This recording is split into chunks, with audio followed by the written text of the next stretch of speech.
Selamat datang di channel Simar Imam. Sembari mendengarkan tinggalkan like dan komentarnya bosku. Jangan lupa pasang headset kalian. Siapkan kopi dan camilan. Lupakan pahitnya kehidupan. Mari kita dengarkan sambil rebahan. Kembalinya Sang Raja. Bab 1113. Su Chen menggelengkan kepalanya tak berdaya. Dia begitu terobsesi hanya dengan mendapat tempat sebagai murid luar. Orang-orang ini memang berambut panjang dan berpengetahuan pendek, mereka sangat tidak berharga. Karena kamu ingin menantangku untuk berduel, maka buatlah peraturan yang jelas agar tidak ada yang menyangkalmu nanti. Oke, kamu sudah mengatakannya sampai saat ini. Jika aku tidak membuat isyarat, orang lain akan tetap takut padamu karena aku orang Korea. Han Wentao berdiri dengan tangan di belakang punggung dan berkata, jika kamu bisa mengalahkanku, Han Wencai, aku akan menggonggong seperti anjing dan keluar dari sini. Bagaimana menurutmu? Ini ide yang bagus, saya harap Anda tidak menyangkalnya. Kamu pikir aku ini siapa, Han Wencai? Sebagai murid yang akan menjadi orang luar, aku sangat memperhatikan reputasi dan integritas. Selama aku berjanji, aku pasti akan melakukannya. Kamu belum menjadi murid luar, dan kamu sangat bengkak. Kata Su Chen. Tentu saja, karena dengan kekuatanku, tidak akan menjadi masalah untuk mengalahkanmu.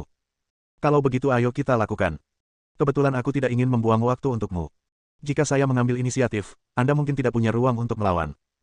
Kamu akan tahu setelah kamu mencobanya, kata Su Chen dengan tenang. Wajah Han Wencai menunjukkan kemarahan, dan gelombang udara putih pingsan dari tubuhnya, lalu dia berjalan lurus ke arah Su Chen dengan tinjunya melambai. Telepon lewat. Su Chen menendang Han Wencai dengan ringan. Yang terakhir memuntahkan darah dan menjerit, dan tubuhnya terbang seperti bola meriam, mematahkan beberapa pohon besar sebelum berhenti. Bagaimana ini mungkin? Dia benar-benar mengusir Han Wencai. Para murid di luar pintu yang hadir semuanya tercengang. Apa yang terjadi dengan anak laki-laki berkulit tipis ini? Dia sebenarnya punya kekuatan untuk mengalahkan Han Wencai. Ini terlalu kuat. Bisakah kamu memenuhi janjimu sekarang? Su Chen berkata dengan tangan di belakang punggungnya. Han Wencai, yang lumpuh di tanah, memiliki mata yang penuh ketakutan, saya baru saja bercanda. Sekarang saya telah kalah, saya bisa pergi begitu saja. Han Wencai melarikan diri. Dia baru saja mengatakan bahwa dia menghargai integritas dan reputasi, tetapi sekarang dia telah melupakan semuanya. Apakah aku melepaskanmu? Kata Su Chen. Han Wencai tersandung dan hampir terjatuh ke tanah. Saya akui saya tidak bisa mengalahkan Anda, jadi apalagi yang akan Anda lakukan? Kamu sendiri yang mengatakannya, mengatakan bahwa kamu adalah orang yang memiliki reputasi baik, jadi kamu harus memenuhi janjimu sekarang. Su Chen mengangkat bahu, jika kamu tidak memenuhi janjimu, aku akan mengusirmu. Dua cara ini, itu pilihanmu. Di lain waktu, Su Chen akan terlalu malas untuk berdebat dengan orang seperti Han Wencai. Tapi sesampainya di tempat baru, saya harus memberinya kejutan, kalau tidak orang-orang ini akan mengira saya mudah dibully. Tidak ada salahnya untuk mengejutkan mereka. Tidak, jangan lakukan apapun. Han Wencai sudah merasakan kekuatan Su Chen. Jika dia melakukannya lagi, hidupnya akan berakhir. Akhirnya, di bawah pengawasan semua orang, Han Wencai belajar menggonggong 3 kali, dan kemudian melarikan diri dari pandangan Su Chen. Pada saat ini, para murid di luar pintu memandang Su Chen dengan mata berbeda. Kekuatannya begitu kuat, dia seharusnya memenuhi syarat untuk pergi ke 4 puncak untuk bersaing memperebutkan posisi murid dalam sekte tersebut. Mengapa dia datang ke taman pengobatan jika dia cukup baik? Melihat Su Chen kembali ke rumah, para murid berdiri di luar pintu dan menyaksikan semua kembali ke tempat tinggal mereka dengan marah. Anak baru ini tidak mudah diajak main-main, jadi lebih baik jangan terlalu memprovokasi dia. Keesokan paginya, semua murid luar pergi ke 4 puncak masing-masing. Tugas utama mereka setiap hari adalah melakukan pekerjaan serabutan di kebun obat. Dan inilah juga alasan mengapa Ling Wei merekomendasikan Su Chen untuk datang ke kebun obat. Karena selama Anda menjadi murid, pada dasarnya Anda tidak perlu melakukan pekerjaan apapun. Ini akan dilakukan oleh murid luar di bawah, jadi ini sangat menenangkan setiap hari, memberinya banyak waktu untuk berlatih, dan tidak ada yang akan mengganggunya. Setelah beberapa hari, semua orang mengetahui bahwa Su Chen telah berlatih di dalam ruangan dan tidak berniat keluar untuk membantu. Perilaku seperti itu membuat para murid di luar sekte sangat penasaran. Ketika mereka datang ke sini, mereka cukup beruntung menjadi murid di luar sekte tersebut. Masing-masing dari mereka bekerja keras, berharap disukai oleh mentor sekte tersebut dan menerimanya sebagai murid dalam sekte tersebut. Tapi anak laki-laki ini sangat baik, dia bersembunyi di kamarnya dan berlatih setiap hari. Dalam kondisinya saat ini, mustahil baginya untuk menjadi murid Yao Yuan. Melihat situasi ini, semua murid di luar sekte diam-diam berbahagia di dalam hati mereka. Pekerjaan sehari-hari mereka bersifat sukarela. Semakin proaktif dan rajin seseorang, semakin besar kemungkinan mereka menjadi murid. Sekarang dia bersembunyi di kamarnya sepanjang hari, mustahil baginya untuk menjadi murid. Dengan cara ini, berkurang 1 orang untuk bersaing, dan Anda secara otomatis dapat mengabaikannya. Tanpa disadari, lebih dari setengah bulan telah berlalu. Selama lebih dari setengah bulan, Su Chen telah tenggelam dalam kondisi kultivasi. Saat aku membuka mata, badanku terasa kosong, bahkan perutku keroncongan. Setelah bangun dan meregangkan tubuhnya, Su Chen bersiap mencari sesuatu untuk dimakan. Saat saya sedang berjalan menuruni puncak Loyan, tiba-tiba saya mendengar seseorang memanggil nama saya dari belakang. Su Chen, apa yang akan kamu lakukan? Ketika dia berbalik, dia menemukan bahwa orang yang menghentikannya sebenarnya adalah Ling Wei. Ling Wei mengenakan gaun biru, dan angin sepoi-sepoi meniup roknya, seperti peri di antara bunga. Ayo cari makan. Jawab Su Chen. Apakah tidak ada tempat makan di sekte ini? Mengapa kamu ingin pergi jauh daripada dekat? Makanan sekte Yun Xiao tidak terlalu enak. Aku akan membeli makanan. Setelah berlatih lebih dari setengah bulan, perut Su Chen sudah kosong, jadi dia tidak ingin memperlakukan perutnya dengan buruk. Bersiaplah untuk keluar dan mendapatkan sesuatu yang baik. Mendengar perkataan Su Chen, mata Ling Wei berbinar. Tiba-tiba aku teringat hari itu di Gua Rawa Tanpa Harapan, barbecue yang dimasak Su Chen untuk dirinya sendiri jauh lebih enak daripada makanan di sekte tersebut. Kebetulan saya tidak ada pekerjaan hari ini. Ayo pergi bersama dan biarkan saya memeriksa status kultivasi Anda baru-baru ini. Kalau serakah, bilang saja, kenapa repot-repot mencari alasan. Wajah Ling Wei penuh dengan garis-garis hitam. Meskipun menurutku begitu, jangan mengatakannya dengan lantang. Kamu tidak akan menyelamatkan mukaku. Itu benar. Akhirnya Su Chen menangkap seekor babi hutan hitam bergading di hutan. Hanya dalam waktu setengah jam, diletakkan di atas rak api, dan bau minyak pun keluar. Adegan ini membuat Ling Wei menggerakkan jari telunjuknya. Jika Su Chen tidak menghentikannya, dia pasti akan naik untuk menikmati makanan. Kamu telah berada di sekte ini selama lebih dari setengah bulan. Bagaimana perasaanmu? Apakah kekuatanmu meningkat? Su Chen mengangguk, kita hanya selangkah lagi dari alam klan fana. Jika kita berlatih dengan rajin, kita seharusnya bisa mencapai alam klan fana dalam 2 bulan. Bab 1114. Saya punya tempat bagus di sini yang saya rekomendasikan untuk Anda datangi. Jika berhasil, saya perkirakan dengan bakat Anda akan bisa menerobos dalam waktu sekitar setengah bulan. Tapi saya tidak bisa menjamin apakah Anda bisa pergi ke sana. Itu masih tergantung pada kekuatanmu sendiri. Su Chen menjadi tertarik, tempat apa yang kamu bicarakan? Itu Gua Loyan di bawah puncak Loyan, kata Ling Wei. Bersikaplah spesifik. Sebenarnya, ini adalah tempat pelatihan tingkat rendah di puncak Loyan. Secara umum, setiap murid yang telah bergabung dengan sekte selama lebih dari setengah bulan dapat mendaftar untuk berlatih di sana. Kamu sudah berada di sini selama setengah bulan dan kamu bisa pergi ke sana untuk berlatih. Sekte Yun Xiao kamu terlalu santai. Dalam pemahaman Su Chen, tempat budidaya manapun adalah harta karun sekte tersebut. Hanya murid elit yang kuat atau orang-orang dengan latar belakang bersih yang memenuhi syarat untuk masuk dan berlatih. Tapi sekarang, selama seorang murid telah bergabung dengan sekte tersebut selama setengah bulan, dia dapat mendaftar untuk berlatih di sana.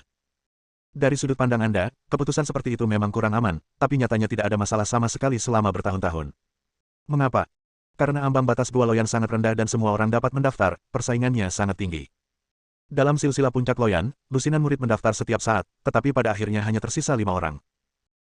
Setiap kali murid yang memperoleh kualifikasi untuk berlatih pada dasarnya adalah mereka yang telah datang ke sekte tersebut dan dapat berlatih secara stabil selama lebih dari setahun sejak berdirinya sekte Yun Xiao. Tidak ada seorang pun yang mampu menjadi sekte hanya dalam setengah tahun sebulan bergabung dengan sekte tersebut. Dia pergi ke Gua Loyan untuk berlatih. Kamu pasti sudah menduga ini sejak lama. Su Chen berkata sambil tersenyum, metode ini terlalu bodoh. Ling Wei mengangkat bahu dan berkata sambil tersenyum, masalah ini tidak ada hubungannya dengan saya. Itu semua diputuskan oleh para tetua sekte. Kapan penilaian Loyanku dimulai? Ini adalah sesuatu yang sangat dikhawatirkan oleh Su Chen. Selama Anda bisa lulus penilaian, Anda bisa meningkatkan kekuatan Anda dalam waktu singkat. Ini yang terpenting. Penilaiannya akan dimulai besok. Kalau mau berangkat, saya bisa bantu persiapan pendaftarannya. Datang saja ke puncak Loyan besok pagi jam 8. Bahkan jika dia tidak bertemu Su Chen hari ini, Ling Wei akan mengambil inisiatif untuk menemukannya dan bertanya apakah dia ingin pergi ke Gua Loyan untuk penilaian. Su Chen menyelamatkan nyawanya, jadi dia menganggapnya sebagai cara untuk membalasnya. Namun nyatanya Ling Wei masih memiliki sedikit keegoisan. Karena ada 2 mentor lain yang levelnya sama dengannya di puncak Loyan. Kedua mentor tersebut memiliki beberapa murid berprestasi yang juga menjadi pemain unggulan dalam penilaian Gua Loyan ini. Di sisi lain, berikut beberapa pendatang baru yang baru bergabung dengan sekte tersebut dan belum memiliki kemampuan untuk bersaing memperebutkan kualifikasi Gua Loyan. Dan dalam penilaian terakhir, apalagi 5 besar, 10 besar semuanya adalah muridnya. Jika Anda tidak mendapatkan wajah Anda kembali, Anda tidak akan bisa mengangkat kepala. Ling Wei sedang memilih di antara lusinan muridnya. Menemukan bahwa tidak ada yang bisa menunjukkan tangannya, dia akhirnya mengarahkan pandangannya pada Su Chen. Dia telah mencapai puncak alam emas, dan mungkin memiliki kemampuan untuk lolos ke 5 besar. Oke, aku akan tiba tepat waktu besok pagi. Setelah minum cukup anggur dan makanan, Su Chen kembali ke kamarnya. Ia bertekad memenangkan kompetisi besok dan tidak mau menyia-nyiakan kesempatan apapun. Keesokan paginya, Su Chen tiba di puncak Loyan tepat waktu. Ketika dia datang ke sini, dia menemukan bahwa tempat itu sudah ramai. Ratusan murid berkumpul di sini, bersiap untuk menonton kompetisi di Loyanku. Saat ini, di alun-alun puncak Loyan, selain para murid yang menonton, juga ada 3 instruktur dari puncak Loyan. Ling Wei duduk di paling kanan, dan di tengah duduk seorang pria seusianya. Mengenakan jubah hijau, dia duduk di kursi kayu dengan tatapan serius. Nama pria itu adalah Gong Sun Yuan, dia adalah instruktur tertua di puncak Loyan, jadi dia duduk di posisi tengah. Di paling kiri, ada seorang wanita tua. Wanita itu mengenakan jubah ungu dan emas, berpakaian mewah, matanya beralih ke Ling Wei dari waktu ke waktu, dengan ekspresi bangga di wajahnya. Nama wanita itu adalah Zhu Luoyu. Seperti Ling Wei, dia pernah menjadi murid sekte Yun Xiao. Namun hubungan ketiganya agak halus. Gongsun Yuan selalu tertarik pada Ling Wei, tapi Ling Wei sama sekali tidak memiliki perasaan padanya. Mereka yang tidak bisa mendapatkannya selalu dalam kekacauan, dan mereka yang diunggulkan percaya diri. Ling Wei tidak tertarik pada Gongsun Yuan, tetapi Zhu Luoyu sangat mengabdi pada Gongsun Yuan. Dia menunjukkan kebaikan padanya berkali-kali, tapi ditolak oleh Gongsun Yuan. Oleh karena itu, Zhu Luoyu telah lama menganggap Ling Wei sebagai musuh khayalannya. Saya selalu tidak menyukainya, dan selama ada kesempatan untuk menekan Ling Wei, saya tidak akan pernah melepaskannya. Kompetisi hari ini di Loyanku adalah kesempatan yang telah dinanti-nantikannya. Karena Ling Wei tidak dapat menemukan murid yang cocok untuk mengikuti kompetisi di Gua Loyan ini. Pada akhirnya, 5 tempat teratas akan jatuh ke tangan dirinya dan Gongsun Yuan. Memikirkan hal ini, Zhu Luoyu tidak bisa menahan senyum.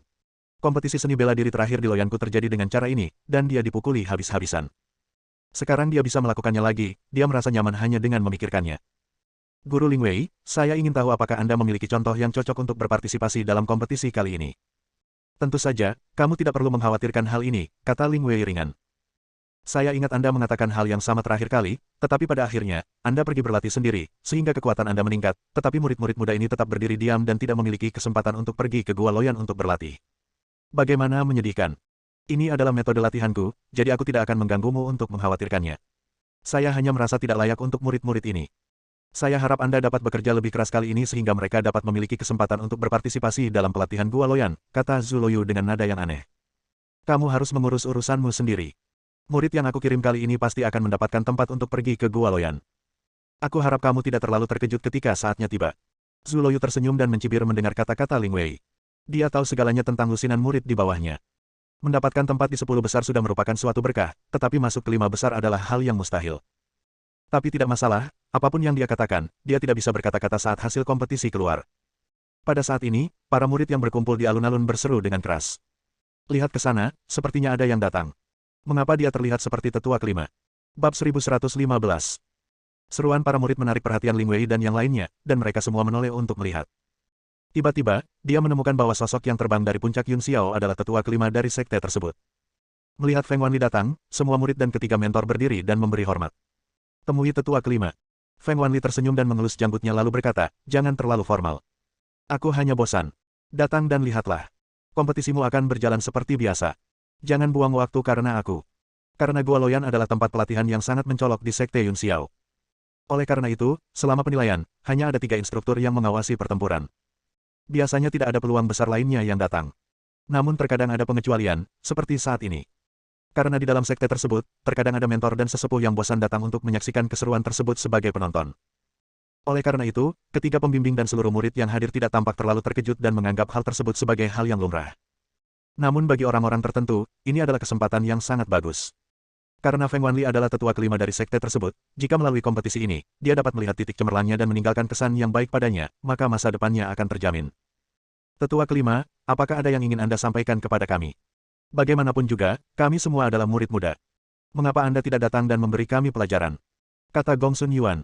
Jika ada yang ingin aku ajarkan padamu, murid-murid ini adalah milikmu. Adapun apa yang harus dilakukan, terserah kamu, jangan khawatirkan aku. Sejak penatua kelima tidak ada yang ingin kamu katakan, mari kita mulai. Bisa. Gongsun Yuan berdeham, sekarang saya umumkan bahwa kompetisi seni bela diri Loyanku telah resmi dimulai. Kemudian Gongsun Yuan membacakan nama 64 muridnya. Di antara murid-murid muda di puncak Loyan, kekuatan orang-orang ini berada di kalangan menengah dan atas, jadi mereka semua ingin mencobanya. Zhu Luoyu menatap murid-murid yang diutus oleh Ling Wei dengan ekspresi jijik di wajah mereka. Hanya angan-angan untuk masuk 5 besar dengan melon bengkok dan kurma buruk ini. Tunggu sebentar, kita memiliki murid lain di sini yang siap bertarung, kata Ling Wei. Guru Ling Wei, kompetisi belum dimulai. Jika Anda masih memiliki kandidat yang cocok, Anda dapat mengirimkannya. Gongsun Yuan berkata dengan lembut. Ling Wei melihat keluar kerumunan dan berkata, Su Chen, giliranmu untuk muncul. Kerumunan otomatis memberi jalan dan melihat Su Chen berjalan perlahan dari belakang. Ya Tuhan, lihat, bukankah dia pria tampan yang datang ke sini bersama Tuan Ling Wei setengah bulan yang lalu? Dia memang telah bergabung dengan sekte Yun Xiao. Dilihat lebih dekat, dia memang lebih tampan dari kakak senior Han Xiao. Aku tidak akan pernah menikah dengannya kecuali aku menikah dengannya di masa depan. Kamu tidak tahu malu, kamu berani merampokku. Tidak tahu malu. Apapun yang terjadi, aku tetap tertarik padanya. Tepat ketika sekelompok murid perempuan sedang mengobrol, Feng Wanli berkata dengan terkejut. Bukankah ini murid Yao Yuan? Murid luar Yao Yuan. Semua orang yang hadir terkejut saat mendengar ini. Siapapun yang memiliki kekuatan ingin bergabung dengan 4 puncak utama Sekte Yun Xiao. Hanya murid-murid yang tidak cukup kuat atau cukup berbakat yang akan menerima hal terbaik berikutnya dan bergabung dengan Taman Pengobatan, berharap menjadi murid Sekte Yun Xiao dengan cara ini. Dengan kata lain, bakat dan kekuatannya tidak boleh tinggi, kalau tidak, dia tidak akan menjadi murid luar sekarang. Apakah Anda yakin orang seperti itu tidak bercanda saat datang untuk mengikuti kompetisi di loyanku? Guru Ling Wei, apa maksudmu? Dia adalah murid luar Yao Yuan. Secara logika, dia tidak dianggap sebagai muridmu. Mengapa kamu mengirim dia keluar? Kata Zhu Luoyu. Dia direkomendasikan ke Sekte Ling Qiao oleh saya. Meskipun dia sedang diperiksa oleh Taman Pengobatan, dia masih dianggap sebagai salah satu orang saya. Saya akan memintanya untuk datang dan berpartisipasi dalam kompetisi. Seharusnya tidak masalah. Ling Wei berkata dengan tenang, selain itu, Taman Obat adalah bagian yang sangat penting dari sekte ini. Tidak bisakah murid Taman Obat ikut berpartisipasi dalam kompetisi? Kata-kata Ling Wei bisa dikatakan telah menamparkan wajah Zhu Luoyu dengan keras. Tidak ada alasan lain selain karena Feng Wanli masih duduk di sebelahnya. Dia adalah tetua yang bertanggung jawab atas kebun obat di sekte tersebut. Jika dia mengatakan bahwa murid Yao Yuan tidak layak untuk berpartisipasi dalam kompetisi di Gua Loyan, niscaya itu akan menjadi tamparan di wajahnya. Jadi, apapun yang terjadi, saya tidak bisa mengatakan itu. Murid dari Taman Pengobatan secara alami dapat berpartisipasi dalam kompetisi di Gua Loyan. Namun, dia adalah murid luar dan belum resmi menjadi anggota Sekte Yun Xiao. Tidak baik berpartisipasi dalam kompetisi dalam kapasitas ini. Luo Yubui berkata dengan enggan. Tetapi sekte tersebut menetapkan bahwa selama murid yang telah berada di Sekte Yun Xiao selama lebih dari setengah bulan dapat berpartisipasi dalam kompetisi Loyan, apakah Anda sudah melupakan semua aturan sekte tersebut? Kali ini, Ling Wei tidak menunjukkan belas kasihan sama sekali, dan dia sangat marah karena Zhu Luoyu dipukuli hingga dia bahkan tidak bisa mengucapkan sepatah kata pun. Kami semua dari Sekte Yun Xiao. Kami ingin berpartisipasi dalam kompetisi dan memiliki hati yang progresif. Ini bagus, dan saya sangat menyambut Anda. Tetapi apakah Anda bisa mendapatkan kualifikasi untuk pergi ke Gua Loyan tergantung pada kekuatan Anda sendiri? Kamu tidak perlu memberitahuku hal ini. Ada senyuman mengejek di wajah Zhu Luoyu. Saya benar-benar tidak tahu apa yang dipikirkan Ling Wei. Muridnya, yang tidak cukup kuat, malah mengeluarkan seorang murid dari kebun obat. Lupakan mencari seseorang dari kebun obat, dan yang dia temukan adalah murid luar. Dengan keutamaannya, dia masih ingin mengikuti kompetisi. Benar-benar melebih-lebihkan kemampuan seseorang. Melihat Su Chen berdiri di antara kerumunan, Feng Wanli tersenyum. Menarik sekali, sejak ia memimpin kebun obat, ini pertama kalinya ia melihat murid-murid kebun obat berani mengikuti kompetisi semacam itu.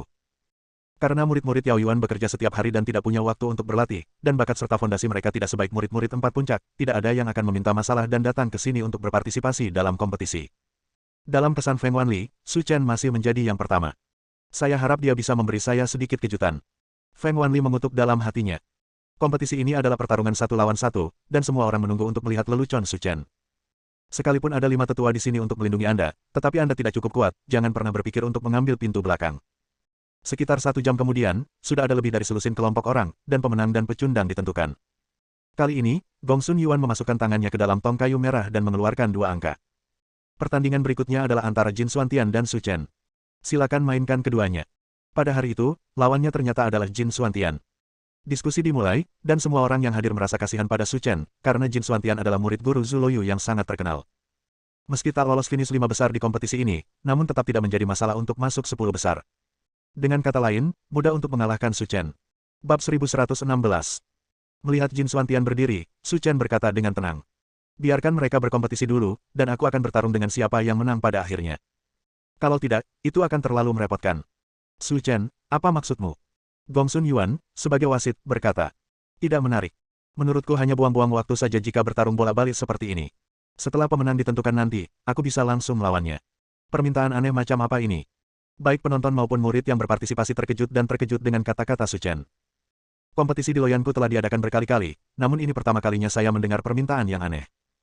Su Chen, jika kamu tidak berani bersaing dengan Jin Xuantian, katakan saja secara terbuka dan terbuka. Tidak perlu menghindari pertarungan seperti ini. Sampah itu tidak cukup bagiku untuk menghindari perkelahian. Aku hanya tidak ingin membuang waktu padanya, kata Su Chen dengan tenang. Mendesis. Begitu kata-kata ini keluar, seluruh tempat menjadi gempar. Anak ini terlalu sombong. Bahkan jika tetua kelima ada di sini, dia tidak akan berbicara sepertimu. Jin Xuantian adalah murid berkualifikasi yang telah masuk 10 besar, dan Anda benar-benar menyebutnya sia-sia. Harus ada batasan untuk pamer, oke. Nak, jangan berpikir hanya karena tetua kelima duduk di sini, dia bisa berbicara omong kosong. Jin Xuantian mengepalkan tinjunya dan berkata dengan gigi terkatup. Saya hanya mengatakan yang sebenarnya. Saya melihat Anda jelas-jelas takut dan tidak berani menerima tantangan saya hari ini. Jin Xuantian mendengus dingin. Jika kamu takut, cepat keluar dari sini dan jangan mempermalukan dirimu sendiri di sini. Aku sudah mengatakannya, tapi kamu sendiri tidak layak membuatku takut. Kalau begitu, mari kita memberi isyarat. Jin Xuantian mengayunkan tinjunya dan bergegas menuju Su Chen. Ya Tuhan, lihat itu, kakak senior Jin Xuantian menggunakan tinju penakluk iblis ketika dia muncul. Dia akan memukulinya sampai muntah darah dengan satu gerakan. Jika kamu berani berbicara begitu berani di sini, kakak senior Jin Xuantian tentu saja tidak akan membiarkannya pergi. Melihat sikap gigi Jin Xuantian, Zhu Luoyu mencibir dan berkata, Guru Ling Wei, murid yang Anda rekomendasikan mungkin akan dipukul hingga jatuh. Belum tentu begitu. Meskipun Jin Xuantian sangat kuat, belum tentu siapa yang akan menang pada akhirnya. Ling Wei berkata dengan enteng. Guru Ling Wei, kepercayaan diri Anda yang tidak dapat dijelaskan sungguh mengagumkan. Ketika dia terjatuh ke tanah nanti, jangan gunakan tetua kelima untuk menekannya. Jangan khawatir, aku, Ling Wei, tidak akan pernah melakukan hal seperti itu. Kalau begitu kita lihat saja nanti. Saat semua orang berbicara, Jin Xuantian sudah bergegas ke Su Chen dan langsung menuju wajahnya. Hutong. Tepat ketika semua orang mengira Su Chen akan diusir, mereka tiba-tiba melihat Su Chen menendangnya. Ah! Jin Xuantian menjerit, lalu memuntahkan darah dan terbang mundur, mematahkan beberapa pohon yang menjulang tinggi, lalu pingsan. Bagaimana ini mungkin? Dia benar-benar menendang kakak senior Jin Xuantian hingga pingsan. Melihat pemandangan ini, semua orang yang hadir terdiam. Itu adalah murid yang berada di peringkat 10 besar, tapi dia terbunuh seketika dengan satu gerakan. Melihat kekuatan yang ditunjukkan Su Chen, Feng Wanli tersenyum dan mengelus jenggotnya. Dia tampak sangat puas dengan penampilan Su Chen. Para murid yang mengawasi banyak berbicara, mereka semua tidak mengerti. Su Chen memiliki kekuatan seperti itu. Dia bisa beribadah di bawah 4 puncak utama, jadi mengapa dia pergi ke taman pengobatan? Guru Ling Wei, apa maksudmu? Zhu Luoyu berkata dengan ekspresi tidak senang. Saya tidak tahu apa yang Anda bicarakan. Dia jelas lebih kuat dari Jin Xuantian, tapi dia ingin menghindari perkelahian sebelumnya. Bukankah menarik bermain seperti babi dan memakan harimau? Ling Wei tersenyum, apa artinya berpura-pura menjadi babi dan memakan harimau? Su Chen sudah mengatakannya di awal. Dia tidak suka Jin Xuantian terlalu lemah dan tidak layak menjadi lawannya, jadi dia tidak melakukannya. Tidak ingin ikut kompetisi. Bukankah ini tidak ada hubungannya dengan berpura-pura menjadi babi dan memakan harimau? Zhu Luoyu sangat marah hingga dia mengertakkan gigi dan berkata pada dirinya sendiri, baiklah, Ling Wei, karena kamu ingin bermain, maka aku akan bermain denganmu. Memikirkan hal ini, Zhu Luoyu melirik seorang murid muda di antara kerumunan. Yang terakhir memahaminya dan berkata, Instruktur Gongsun, Instruktur Ling Wei, dia baru saja mengatakan bahwa dia ingin menantang yang terkuat di antara para kontestan, jadi sekarang saya ingin bersaing dengannya. Ya Tuhan, kakak senior Guo Feng ada di sini. Ada seruan seru dari murid-murid di sekitarnya. Karena saat ini, pria bernama Guo Feng ini adalah yang terkuat di antara murid-murid mereka. Sangat mudah untuk memenangkan tempat pertama dalam kompetisi. Sekarang dia berdiri, dia jelas ingin membalas dendam pada Jin Xuantian. Gongsun Yuan melirik Ling Wei, Guru Ling Wei, apakah kamu keberatan? Ling Wei tahu bahwa Su Chen bukanlah orang yang tidak memiliki tujuan, meskipun Guo Feng juga sangat kuat, dan seperti dia telah mencapai puncak alam Master Emas. Tapi Ling Wei percaya bahwa dengan bakat Su Chen, mengalahkan Guo Feng seharusnya tidak menjadi masalah. Saya tidak keberatan. Lagi pula, ini permintaan Su Chen. Saya tidak bisa berkata apa-apa, jadi saya biarkan saja mereka berkompetisi. Guo Feng, kata Zhu Luoyu sambil tersenyum. Guru, saya di sini. Su Chen baru saja bergabung dengan sekte tersebut, dan dia telah berlatih di kebun obat sebelumnya. Kamu harus bersikap lembut saat melakukannya. Akan berdampak buruk jika kamu melukai dan melumpuhkannya. Apakah kamu mengerti? Aku tahu, aku akan memperhatikannya. Guo Feng berbalik dan memandang Su Chen, jika kamu siap, kamu bisa melakukannya. Senyuman tipis muncul di bibir Su Chen. Lebih baik kamu mengambil tindakan dulu, jangan sampai kamu membuat alasan setelah dikalahkan olehku dan mengatakan itu karena kamu ceroboh. Itu akan membosankan. Kamu belum tua, tapi nada bicaramu tidak buruk. Aku telah berada di Sekte Yun Xiao selama lebih dari setahun dan aku adalah pesaing kuat untuk posisi pertama. Hanya karena kamu masih ingin mengalahkanku hanyalah angan-angan. Su Chen mengangkat bahu, ekspresinya acuh tak acuh. Apakah kamu hanya angan-angan? Kamu akan tahu setelah membandingkannya. Persis seperti yang kuinginkan. Karena Su Chen mengalahkan Jin Xuantian dengan satu gerakan, Guo Feng tidak berani menjadi terlalu besar dan menggunakan seluruh kekuatannya untuk menghadapi Su Chen secara langsung. Guo Feng sangat cepat. Ketika dia berlari 10 meter di depan Su Chen, dia melompat ke udara dan memukul kepalanya dengan keras. Jantung semua orang yang menonton berdebar kencang. Langkah ini terlalu kejam. Kalau dipukul pasti akan terluka. Setidaknya kamu harus berbaring lebih dari setengah tahun untuk pulih. Sepertinya apa yang dia katakan tentang menahan diri hanyalah sebuah kebohongan. Su Chen langsung membunuh Jin Xuantian dengan satu gerakan. Kakak senior Guo Feng harus membantu Tuan Zhu Luoyu mendapatkan kembali wajahnya, jadi dia pasti tidak akan menahan diri. Tetapi, tepat ketika semua orang membicarakannya, sebuah adegan yang mereka tidak percaya terjadi. Bersambung.